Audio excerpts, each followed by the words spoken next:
Gjatë 24 orëve të fundit, në disa rajone të vendit janë regjistruar 7 raste të denoncuara për dhunë në familje dhe kërcënime, ndërsa 5 persona janë privuar nga liria.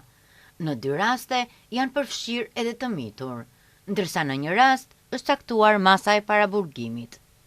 Në Veles, policia ka arrestuar një 62 vjeçar pasi dyshohet se ka sulmuar dhe kërcënuar vajzën e tij të mitur, si dhe ka ushtruar dhunë ndaj bashkëshortes. Policia ka konstatuar se ai ka qenë në ndikimin e alkoolit, ku janë matur 0,70 promil alkool në gjak.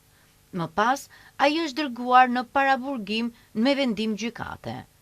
Në Veles është regjistruar edhe një rast tjetër, ku një 24 vjeçar dyshohet se ka sulmuar fizikisht bashkëshorten e tij dhe është arrestuar nga policia.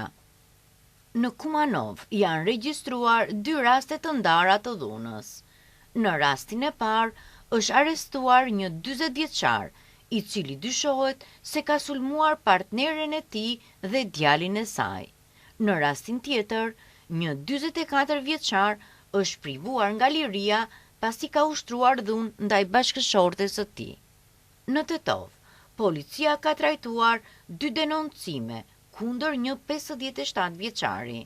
Sipas raportimeve, ai fillimisht ka qenë agresiv ndaj nënës së tij në banesën familjare, ndërsa më pas një fqinje ka denoncuar se ai e ka sulmuar me një mjet të mpret, duke i shkaktuar lëndime.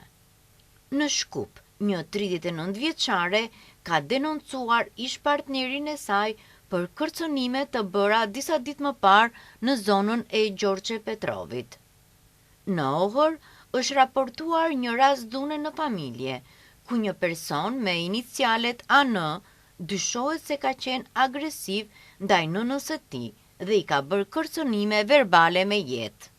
Policia ka bërë të ditur se rastet janë duke u hetuar dhe se janë njoftuar institucionet përkatëse sociale dhe prokuroria.